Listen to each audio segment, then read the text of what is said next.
como eu disse, nos dias 27 e 28 de setembro. Para os interessados em adquirir um ticket Full Pass, você tem direito a assistir todo o congresso, além de várias outras atividades no dia do evento, como workshops de sua escolha e uma visita técnica que ocorre no dia 29 de setembro. Para você saber o que consta na grade do evento, você pode visitar o site www.informationshow.com.br. E para aqueles que estão nos assistindo hoje, a gente tem uma oferta super especial. Somente hoje os interessados vão ganhar 57% de desconto. Isso mesmo, quem estiver assistindo agora, somente aqueles que estão nos assistindo, vão ganhar um desconto de 57%. Assim, de R$ 2.094, você vai pagar apenas R$ 897 e tem um bônus. Você ganha mais um ingresso totalmente gratuito, ok? Então, para você ter direito a esse super bônus, mais um passe completamente livre para uma outra pessoa da sua empresa, ou seu gestor, ou seu diretor, ou algum membro da sua equipe, entre em contato agora conosco no telefone 011 3392 4111 ou mande um e-mail para a gente para contato@iima.com.br. Era esse o nosso recadinho. Então vamos passar agora para o nosso webinar com o nosso convidado José Carlos Faria. Boa tarde, José. Boa tarde, tudo bom? Vamos lá falar um pouco sobre o poder da informação e a ligação com a cloud. Eu sou o José Faria, sou da equipe de gestão de estratégia aqui da plataforma Fluig e vou mostrar para vocês um pouco mais sobre essa grande força que é a informação, como é que ela tem evoluído, essas novas eras da gestão da informação, qual é a importância da cloud nisso tudo, qual é o papel da cloud nisso tudo, e eu vou tentar mostrar para vocês de uma forma bem expositiva como é que isso tem acontecido no mundo inteiro. Claro que os meus materiais são materiais que geralmente tratam o mundo inteiro, mas vamos ver durante a apresentação que muitos se refletem no Brasil. Vamos lá, então? Deixa eu compartilhar aqui a minha apresentação.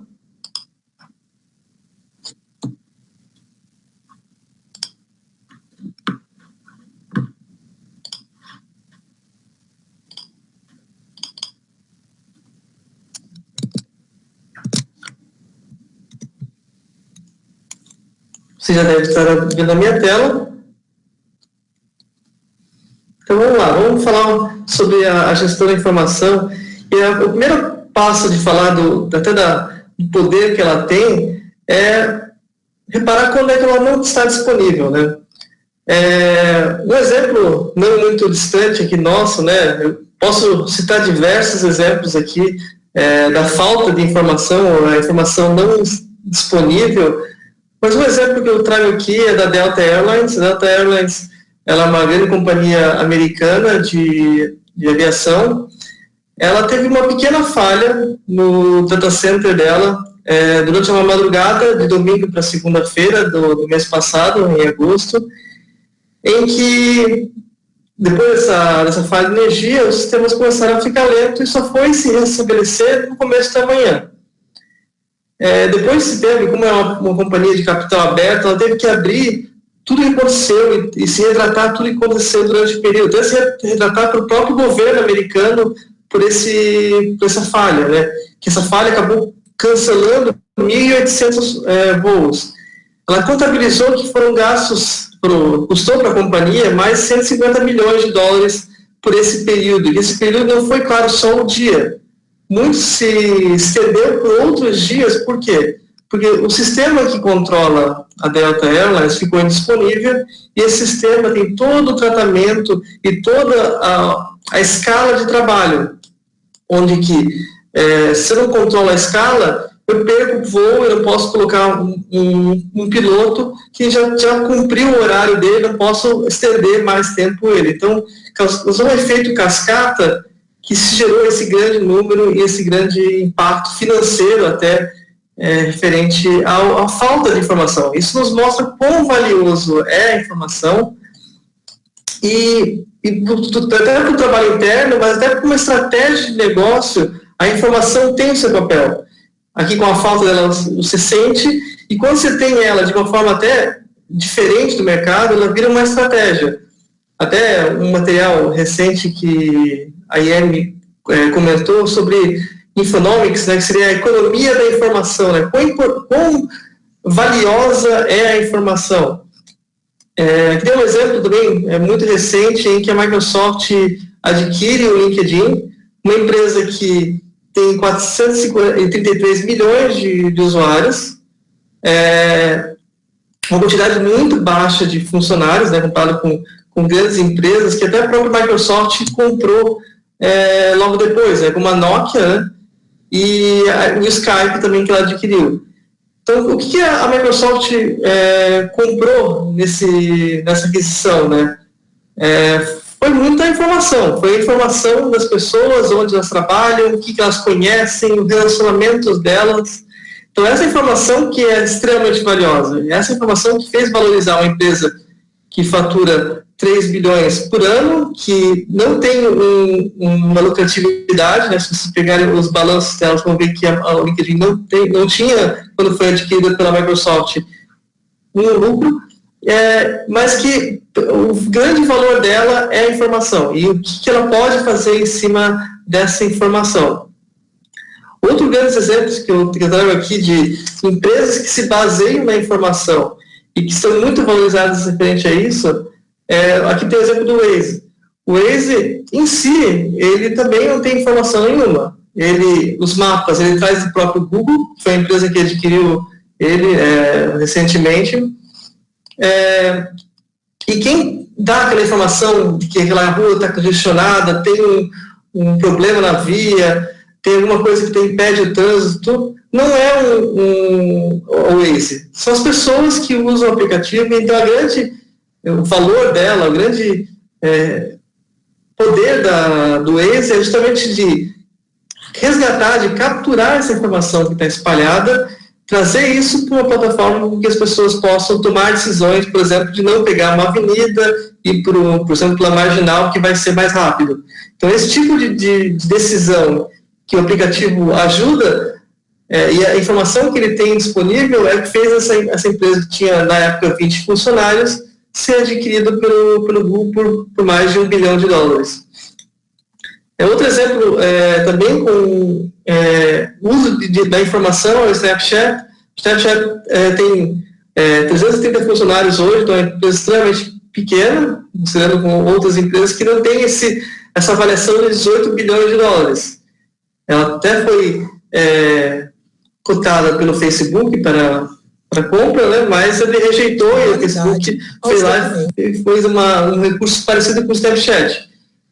Mas o ponto aqui como o Snapchat ele é valioso pelas informações que estão lá, pelo grupo de usuários que estão lá. Então, eles sabem, as pessoas que estão mais assistindo um conhecimento, uma informação, para entregar propagandas direcionadas para eles. Então, eles trabalham muito forte em propaganda para direcionar o público e até os anunciantes para as pessoas certas. E as pessoas certas, a nova geração, utiliza esse tipo de ferramenta.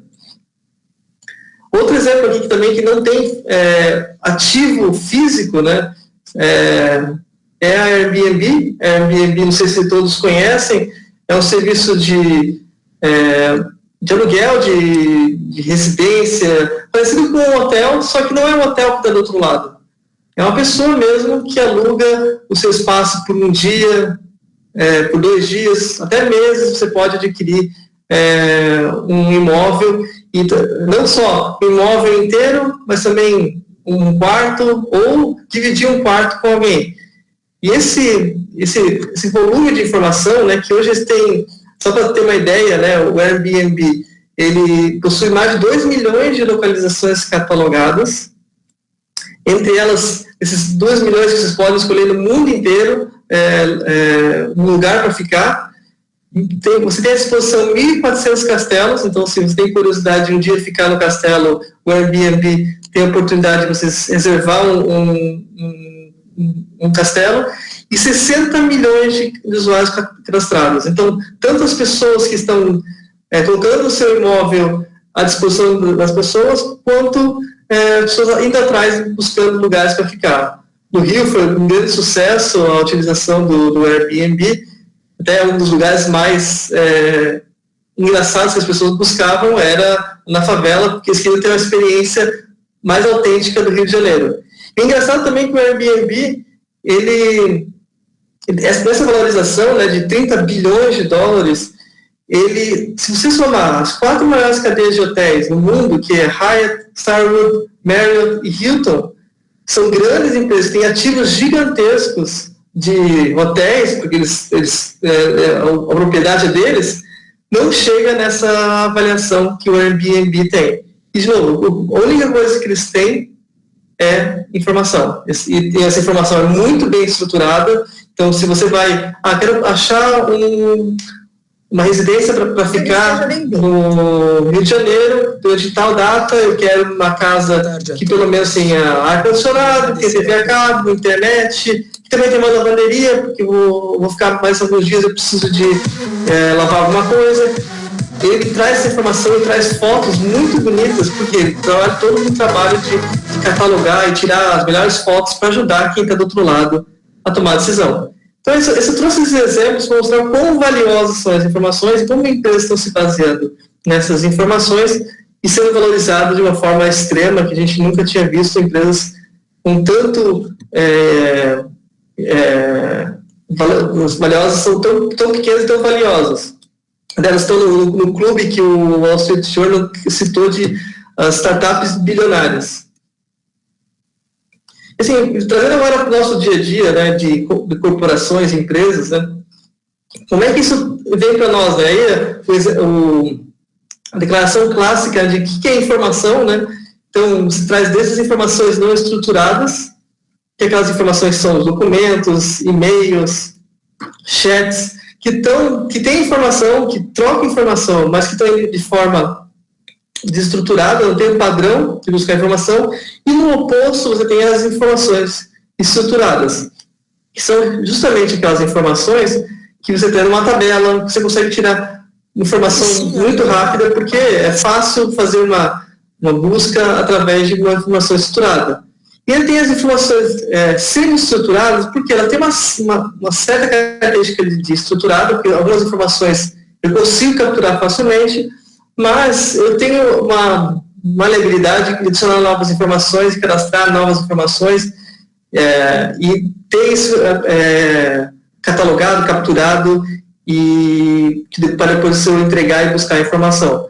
Então, esse é o clássico da gestão da informação, que a gente trabalha no dia a dia das empresas.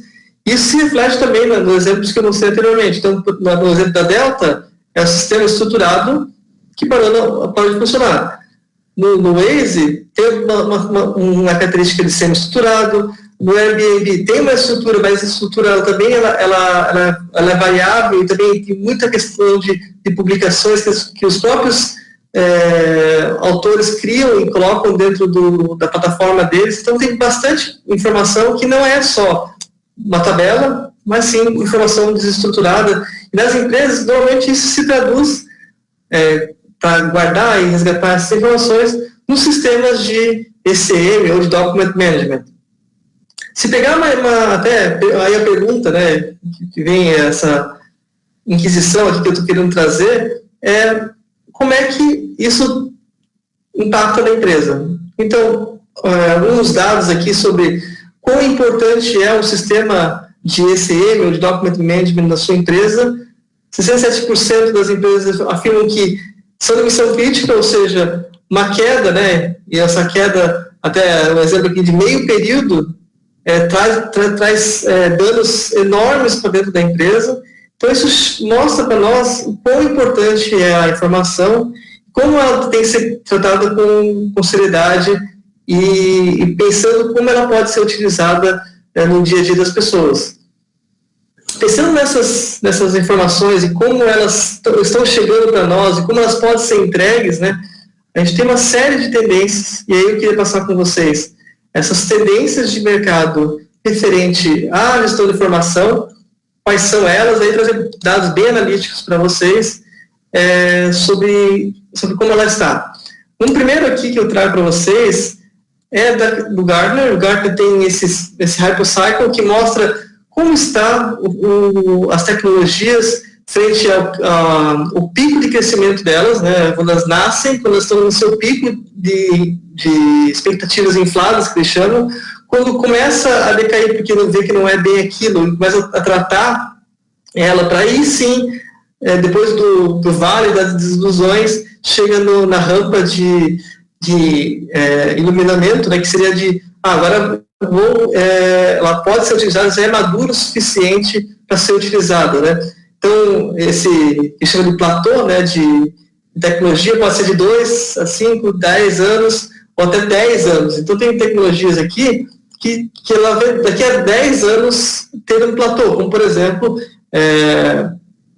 vamos ver aqui, veículos autônomos, por exemplo, que a gente vê muitas reportagens sobre isso, até a última notícia que o Uber também iniciou uma frota só com carros autônomos. Que eles não precisam de motorista mais, basta você solicitar um carro, chega um carro sem motorista nenhum, você entra no carro e vai para o seu destino sem precisar dirigir.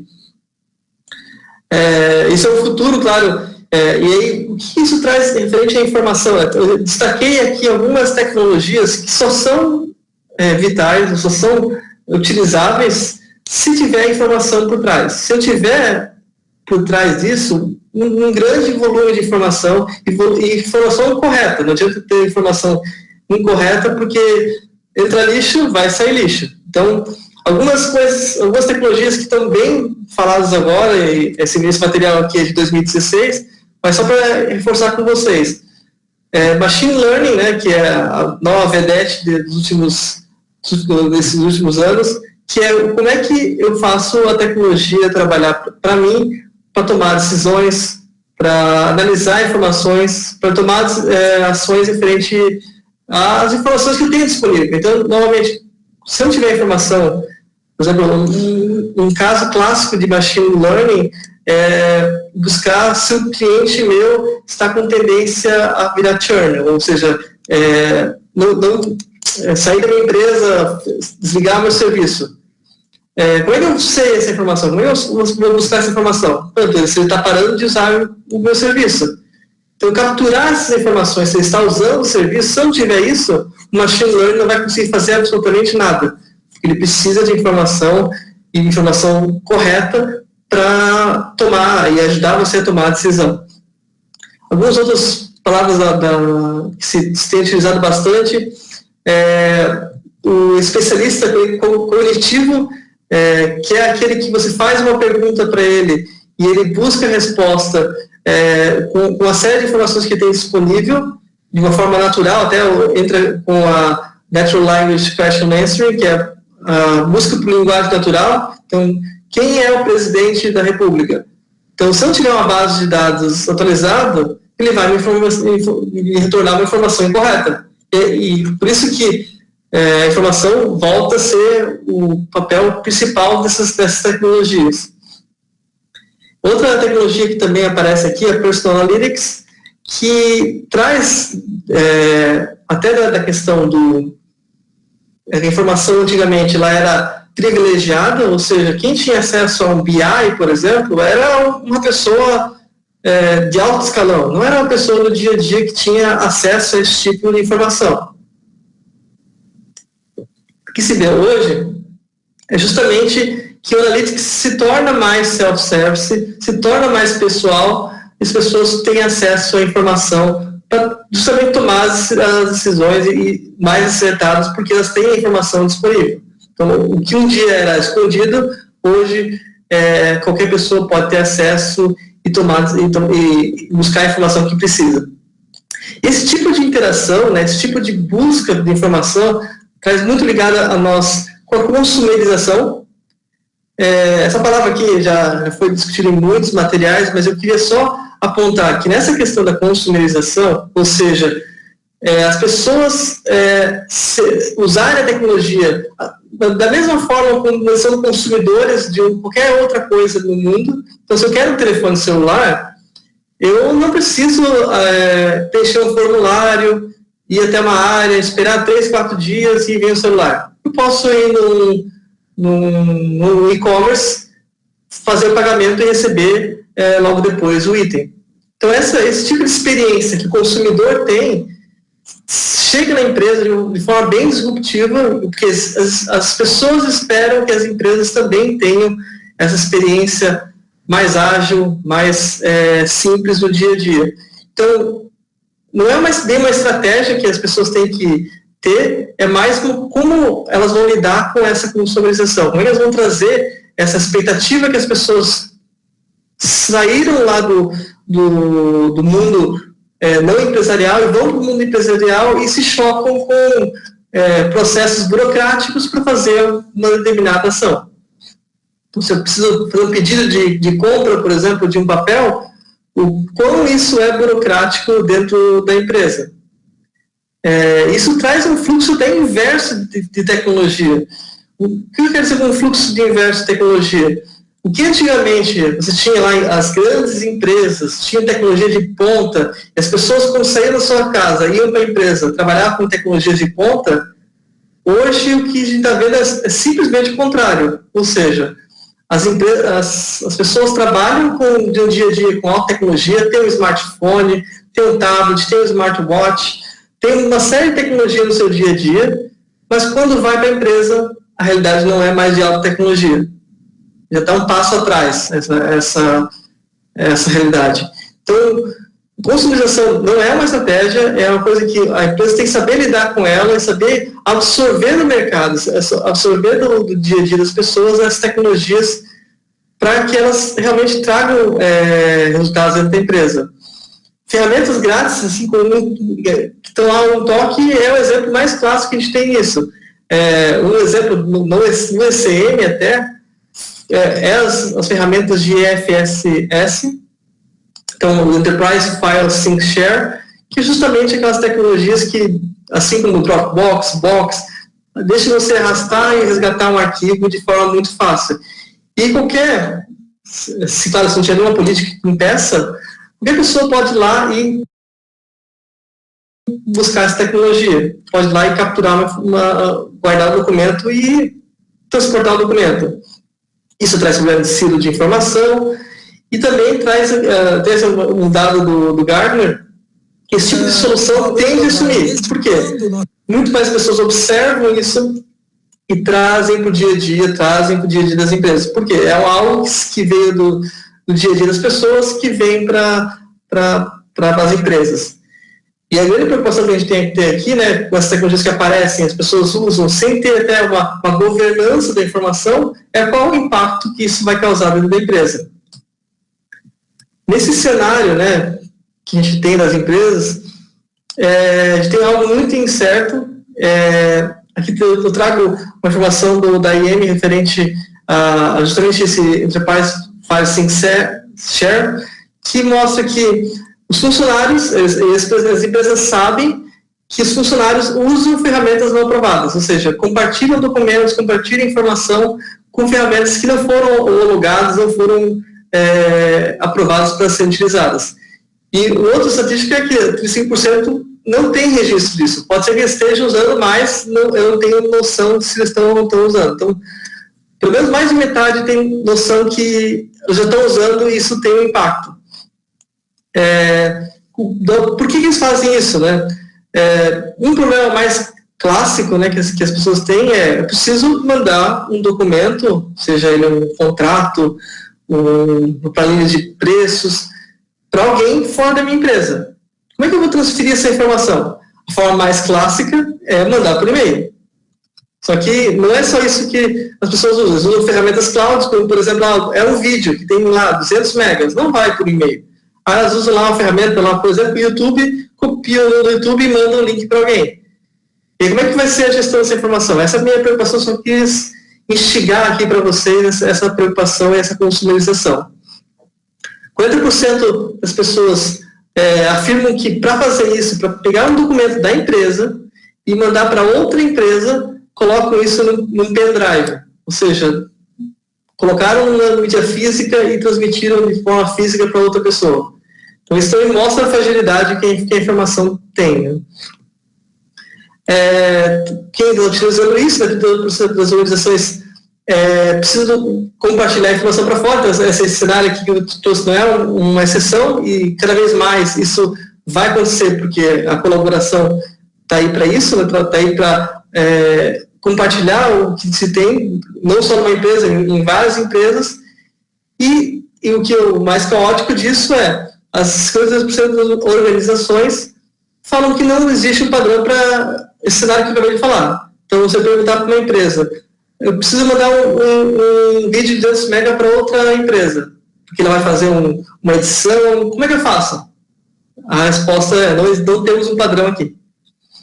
Então, essa preocupação, essa incerteza, né, nos preocupa, porque a gente precisa ter essa informação disponível, ela precisa estar buscada, ela precisa ser catalogada, porque o repositório tem que ser único, ou eu preciso acessar os diversos repositórios para tomar decisões, para aquelas tecnologias que eu citei anteriormente, realmente tomem valor. Por exemplo, as tecnologias como na computação preditiva, né, em que eu quero buscar uma informação, ou às vezes nem quero só buscar, eu quero ser alertado de alguma coisa baseado nas informações que eu já tenho. Esse é um exemplo não corporativo, mas dá uma noção de o que a informação pode fazer por nós sem nós pesquisarmos, sem nós buscarmos. Né? Aqui o exemplo, esse é do Google Now, o serviço do Google, em que, por exemplo, se uma conta vai vencer para mim, ele já avisa. Ou se eu entro numa loja da farmácia, né, o Walgreens, e eu sou um cliente de fidelidade, ele sabe disso porque tem um e-mail falando sobre isso, sobre bem-vindo ao clube de fidelidade do Walgreens, ele sabe que eu estou no Walgreens porque o GPS me dedou, que eu estou lá naquela loja, ou o Wi-Fi da loja também me dedou que eu estou lá dentro, ele já me entrega, aqui está o teu cartão de fidelidade. Eu nem preciso pedir para o Google já sabe que eu vou precisar daquela informação. E também, se eu tenho um compromisso que é do outro lado da cidade, ele vai falar, olha, é hora de você sair, porque o trânsito para o seu lugar está ficando ruim, ou está aumentando o tráfego, é melhor você sair agora, senão você vai perder o compromisso. Então, essas informações, eu não consigo ter esse tipo de ação se eu não tiver isso catalogado, se eu não tiver isso acessado no repositório. E onde que entra aí, falando disso tudo, né? Onde que entra a cloud? Onde que entra a nuvem nisso? Entra justamente na parte da análise. Todos esses cálculos que são necessários para tomar uma decisão, ou daqueles exemplos que eu dei, tomam um tempo elevadíssimo, porque eu preciso catalogar uma série de informações, e essas informações receber inputs de dados, por exemplo, de data, de localização, de pessoa, para dar um conhecimento relevante para aquela pessoa. E isso toma tempo computacional. E aí, como é que eu vou fazer esse parque de máquinas trabalhar para mim, sendo que o número de informações só aumenta? Aí entra a nuvem. A nuvem ajuda nós a ter esse ambiente escalável, em que, conforme cresce informações, a nuvem também pode crescer comigo. Não preciso fazer um parque gigantesco de máquinas para capturar aquelas informações, para buscar aquelas informações. Sempre que eu falo em cloud, aí vem a primeira preocupação, mas e como fica a segurança disso tudo? E aí, acho que é consenso de muitas empresas em que a cloud ainda é um pé para trás. Claro que muitas empresas já estão adotando e não vem problema nenhum, acho que só vem vantagens, mas muitas ainda ficam com o pé atrás. Tão pé atrás, que também numa pesquisa da IEM do ano passado, numa preferência pessoal, né, preferem salvar as informações dentro das empresas, né, em nuvens privadas. Ou seja, não na nuvem pública, né, em que alguma pessoa pode ter acesso à informação. Eu quero ter acesso físico reservado na nuvem, e essa minha nuvem só fica disponível para mim.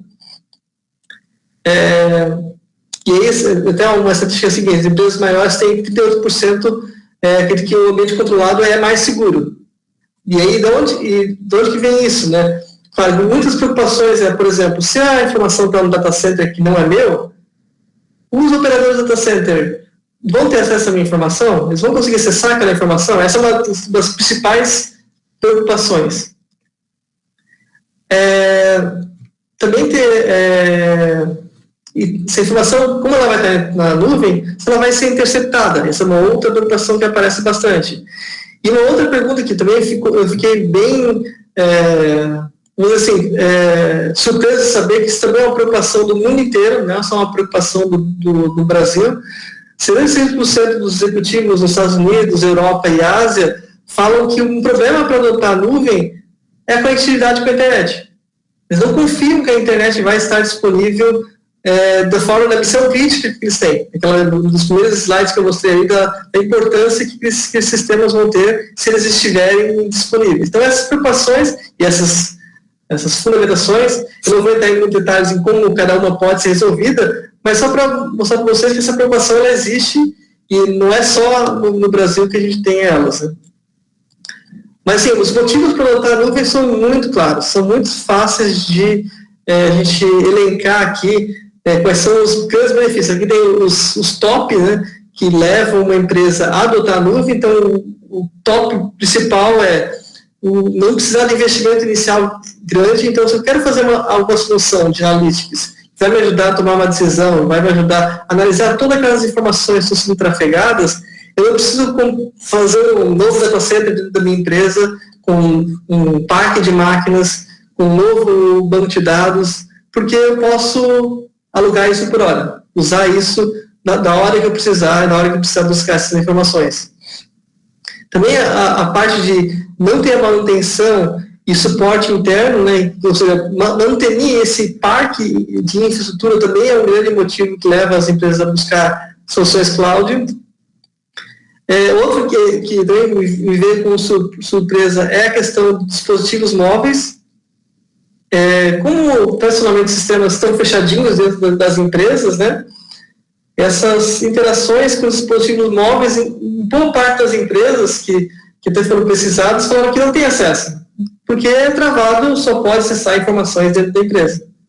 Quando eu vou falar um pouco para frente sobre o papel do papel, né, dentro das empresas, vocês vão ver que como isso ainda é a realidade em muitas empresas, essa falta de acesso quando não estou na empresa. E aí bate em total confronto com a consumerização, em que o cliente, o funcionário espera ainda mais a informação disponível para ele. Também outra grande vantagem é pagar conforme você cresce, ou seja, eu não preciso já investir um grande dinheiro agora para algo que eu não sei se vou usar. Você que eu uso e você que eu jogo fora. E aí a consumerização realmente deixa de ser uma estratégia e como lidar com ela. Vou trabalhar com uma nova tecnologia, vou ver se ela me adapta a mim, se não, eu jogo fora e escolho outra. Então isso tem muito a ver com a atual realidade que nós estamos. E essa realidade, ela nos traz duas grandes forças que eu queria deixar aqui para vocês, sobre colaboração e produtividade. São duas palavras que a gente tem usado bastante na gestão da informação, que a colaboração e a produtividade andam juntas para quê? Para criar o que a gente tem chamado de Digital Workplace. Esse termo, Digital Workplace, é do Gartner, a IBM fala em Digital Office, mas é justamente esses métodos que a gente tem utilizado para se trabalhar no dia a dia, usando as tecnologias e mudando aquele paradigma que a gente tinha de sistemas de registros para sistemas de engajamento. Ou seja, como é que eu faço as pessoas se engajarem no objetivo? Ou seja, eu preciso aumentar as minhas vendas, eu preciso aumentar a minha capilaridade. Como é que eu faço com que esse objetivo da minha empresa tenha um sistema para engajar as pessoas a entregar isso, a buscar essa entrega? Eu disse que eu ia comentar por que as pessoas têm o papel do papel, né? Então é justamente o seguinte, lá tem algumas informações sobre como as empresas têm tratado com a colaboração. Então 60% das pessoas pesquisadas, né, responderam que eles imprimem um documento só para levar para uma reunião. Aí mostra como é que a colaboração está dentro das empresas, né? Então, se ela imprime, então ela vai para uma reunião física, numa sala, e ela imprime o documento para 51% para revisar e marcar com mudanças, escrever, olha, isso aqui está errado, isso aqui precisa mudar. 52% usam o papel para ler offline, ou seja, não tem como por exemplo, vou pegar um voo agora e ler uma informação, a minha empresa não deixa eu ler essa informação, preciso salvar ela em papel para poder ter acesso a ela, e fora do escritório, né? E metade das empresas pesquisadas falam que ainda usam papel, imprimem o papel para assinatura, ou para confirmar que aquilo ali foi feito, um contrato, alguma coisa, um formulário de pedido, usado papel para confirmar aquilo lá. Então, mostra como é que está o nosso estágio de colaboração, né? Até, por exemplo, preciso editar um documento, criar um documento colaborativamente. Como é que as empresas têm trabalhado? Grande parte, 78%, depende da troca de e-mail. Manda e-mail para lá, e-mail para cá, e vai trocando aqueles e-mails e aquelas informações. Só 10% das empresas, pesquisa mundial, não é só Brasil, mostra que usam ferramentas colaborativas, ou seja, ferramentas que foram feitas para isso. Ferramentas que ajudam mais de uma pessoa a trabalharem juntas no mesmo documento. Aqui trouxe alguns assuntos, né, que o Gartner fala sobre tecnologias de digital workplace que ajudam no dia a dia. Eu já citei muitas delas, né, por exemplo, o Analytics de leitura, né, então as pessoas terem acesso a essas informações, não importa onde elas estejam. Esse Bürolandschaft, que é uma palavra em alemão para dizer o ambiente de trabalho, que o ambiente de trabalho hoje, então, estou falando papel justamente para falar sobre isso, não é só hoje o escritório. Eu estou falando da casa da pessoa que ela faz um home office, ou ela está num cliente, ela precisa de acesso à informação. Então, o escritório não só expandiu para outros lugares, acessos remotos, mas também ele tem, até o próprio ambiente de trabalho, né, mudou. Antes você tinha aquelas salas de reuniões fechadas em que você tinha que agendar. Hoje, muitas empresas estão adotando ambientes de trabalho mais colaborativos. Esse ambiente de trabalho em que você vai lá, faz uma reunião e não precisa agendar, só chama as pessoas e troca informação. Então, esse ambiente de trabalho tem muita importância. E outro que eu queria destacar aqui desse material do Gartner é referente a uma bancada de hacker, né, que eles chamam. O que seria essa bancada de hacker? Ela fala que uma digital workplace só funciona, ela só tem efetividade se as pessoas podem ter um espaço para construir, essa bancada, né, construir aplicativos, construir coisas sem precisar até ter conhecimento técnico. Ou seja, eu quero fazer, por exemplo, uma requisição de bolsa de estudos. Então, eu preciso chamar a TI para fazer isso. Eu posso, eu mesmo, na minha bancada, criar um ambiente de trabalho. Então, esse digital workplace tem resultados, assim, esse aqui é só um exemplo de resultado, mas no mercado vocês podem encontrar diversos outros exemplos de como isso afeta o dia a dia das empresas, a colaboração aliada à produtividade, como isso impacta no dia a dia. Aqui tem em marketing e vendas que são fortemente impactados sobre o conhecimento e informação. Então, uma pesquisa referente a como é que era antes de ter uma ferramenta que permitia a colaboração e depois uma ferramenta que apoia na colaboração, então de 30 passou para 70, e para trabalhar junto, em conjunto, nos processos de negócio, como isso afeta, de 20% para 63%. Então, por exemplo, aqui na empresa, a gente tem um grupo no nosso ambiente fechado de mensageria, não é o WhatsApp, é um ambiente interno, em que as pessoas, os vendedores, trocam informação, por exemplo, de onde eles vão vender, do eventos que eles vão participar, ou dúvidas que eles queiram tirar, ou comunicados que eu queiram ter. Eu uso essa minha plataforma para efetivamente comunicar com eles e transmitir essas novas informações do jeito que eles estão acostumados. Não é o WhatsApp, porque o WhatsApp não tem gestão nenhuma sobre aquela informação, mas eu tenho um controle de gestão de quem está naquela conversa, acessando aquela informação, porque eu sei quem é aquelas pessoas que estão acessando. não são pessoas de fora que podem ser convidadas, por exemplo, mesmo que o WhatsApp não tenha esse tipo de controle. Mais adiante, as tecnologias que eu citei, né? A questão de um aplicativo para o seu negócio.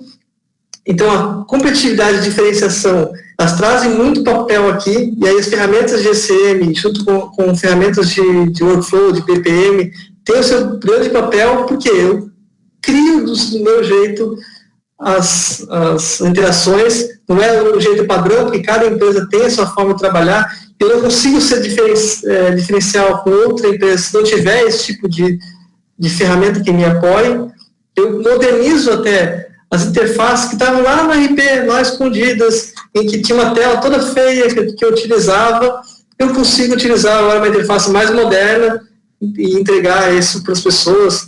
Assim, eu vou citar o nome de ferramentas aqui, mas existe uma infinidade de ferramentas que ajudam a empresa a criar o seu app para o seu negócio, usando integrações como se forte aliado para que as informações sejam tanto buscadas quanto alteradas no sistema. Então, de novo, o poder que a informação tem e ter ela atualizada no repositório. Ok, pessoal? Esse era o recado geral que eu queria passar para vocês. Passei bastante conteúdo aqui, bastante informação. Depois esse material fica disponível para vocês. Só queria fechar com vocês. Então, um recado geral sobre todos esses itens que eu falei para vocês. As empresas, elas são pessoas, processos e ferramentas. Isso não muda. Isso não é de hoje. Sempre vão ser esses fatores que tratam, e essas interações entre essas atividades que mudam. Então, as pessoas com os processos, as pessoas com as ferramentas que estão evoluindo. Então, grande preocupação de olhar para essas novas tecnologias, aproveitar essas novas tecnologias. Muita tendência aqui no futuro sobre abordagem, segurança e privacidade. Como é que eu vou ter essa segurança na nuvem? Então, eu não entrei muito a fundo com vocês sobre como eu torno seguro uma nuvem. Está escutando muito no mercado sobre regulamentações do uso de cloud pelo governo, a velha discussão sobre CAPEX e OPEX, ou seja, aquilo que é investimento, o que é despesa, e como eu trato as inovações, que as inovações elas deixam de ser, que antigamente, né, no cenário de empresas do começo do século passado, em que as inovações nasciam de cima, em que elas iam para baixo para ser operacionalizadas. Hoje se vê muitas empresas em que as inovações vêm de baixo, elas vêm do dia a dia das pessoas, da operação, e essas ações até afetam a estratégia que a empresa está entregando. Essas eras, né, de informação veio desde o papel. Mostrei lá que ainda, apesar do papel já ter centenas de anos, né, ele ainda está aí, ele ainda não sumiu, né? A gente tem o RP, tem o ECM, tem as ferramentas do dia a dia, né? E eu gero sair da era dos dados, gera para a era de contexto, em que as informações estão disponíveis para todos, e eu começo a ter essas novas tecnologias, novos apoiadores, que eu citei alguns aqui para vocês, o social, a colaboração, a cloud como um grande acelerador para inovações, mobile no acesso do dia a dia, e o analytics que traz a informação relevante a todos.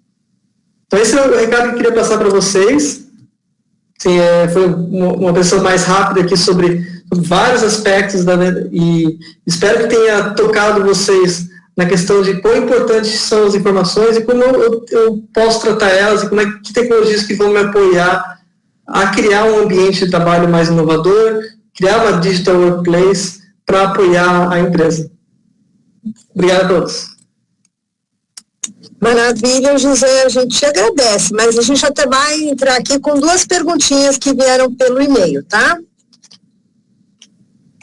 José, está me ouvindo? Estou sim. Opa, então vamos lá.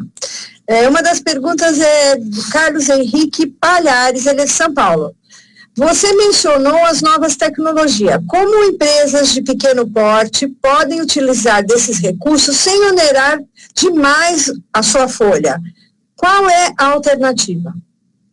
O grande apoiador disso tudo para pequenas empresas, né, em que o grande investimento não é possível, né, em que você precisa catalogar essas informações, capturar essas informações, esses parceiros que eu citei agora, que é a nuvem, e os serviços em nuvem, o serviço SaaS, né, o software como serviço, né, traz uma grande apoiador para esse tipo de pequena empresa, em que eu não preciso fazer um grande investimento. Eu posso, conforme a empresa cresce, hoje eu sou pequena e pode ser que daqui a 2 anos eu cresça, ou daqui a 1 ano eu cresça, eu não preciso pagar agora para algo que eu vou ser no futuro. Eu só uso aquilo que eu preciso. Então, a cloud, ela ajuda muito. E no acesso mobile também ela ajuda bastante, porque os dispositivos móveis, né, ao contrário do passado, em que eles eram muito caros e o benefício, claro, deles era muito grande, hoje o benefício continua sendo muito grande e o custo deles barateou demais. Assim, a gente tem até exemplos de tablets que custam menos de $60 no mercado. Então, muito, muito barato hoje o acesso à informação. Muito bem. Tem mais uma pergunta. Eu acho que é isso mesmo. E não sei se essa outra vai na mesma linha. O nome da pessoa é Carla Fernanda de Oliveira Paquens, também em São Paulo. Para que obtenhamos mais das informações que dispomos, somente as tecnologias disruptivas podem ajudar? Essa pergunta é muito boa, muito boa. Assim, só as disruptivas com certeza não são, né? Assim, o e-mail, apesar de eu ter falado muito mal dele aqui no falar, né? Porque é uma ferramenta muito antiga. Mas, assim, poucas empresas ainda têm um gerenciamento bom desse próprio e-mail. Então, por exemplo, como é que eles guardam a informação, como é que tem acesso a essa informação.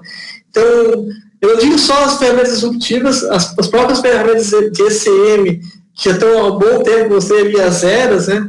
Elas já estão há um bom tempo nos apoiando, né, a disseminar a informação, a capturar essas informações e buscar elas, seja ela onde ela estiver. Então, acho que não só as disruptivas, né? As disruptivas, elas nos ajudam muito a perceber uma mudança de fluxo e se aproveitar dela. Eu acho que é isso o grande...